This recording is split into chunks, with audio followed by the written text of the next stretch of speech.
أعوذ بالله من الشيطان الرجيم.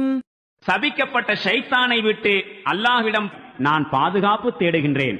فكلوا مما رزقكم الله حلالا طيبا واشكروا نعمة الله إن كنتم إياه تعبدون. எனவே மக்களே, அல்லாஹ் உங்களுக்கு அளித்தவற்றில் தூய்மையான அனுமதிக்கப்பட்ட உணவுகளை புசியுங்கள். மேலும் அவனுடைய அருட்கொடைகளுக்கு நன்றி செலுத்துங்கள். நீங்கள் உண்மையில் அல்லாஹுக்கே அடிபணிந்து வாழ்பவர்களாயிருந்தால். إنما حرم عليكم الميتة والدم ولحم الخنزير وما أهل لغير الله به فمن اضطر غير باغ ولا عاد فإن الله غفور رحيم.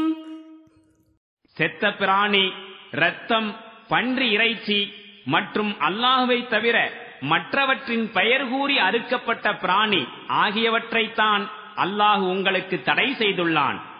ஆயினும் யாரேனும் இறை சட்டத்திற்கு மாறு செய்யும் நோக்கமில்லாமலும் தேவையான அளவை மீறாமலும் இப்பொருள்களில் ஏதேனும் ஒன்றை புசிக்க வேண்டிய கட்டாயத்திற்கு உள்ளானால் நிச்சயமாக அல்லாஹ் பெரிதும் மன்னிப்பவனாகவும் பெருங்கருணையாளனாகவும் இருக்கின்றான். ولا تقولوا لما تصف ألسنتكم الكذب هذا حلال وهذا حرام لتفتروا على الله الكذب إن الذين يفترون على الله الكذب لا يفلحون.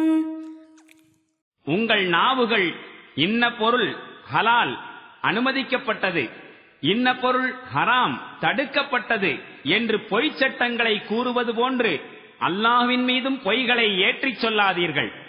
யார் அல்லாஹ்வின் மீது பொய்யை புனைந்துரைக்கின்றார்களோ அவர்கள் ஒருபோதும் வெற்றி அடைவதில்லை.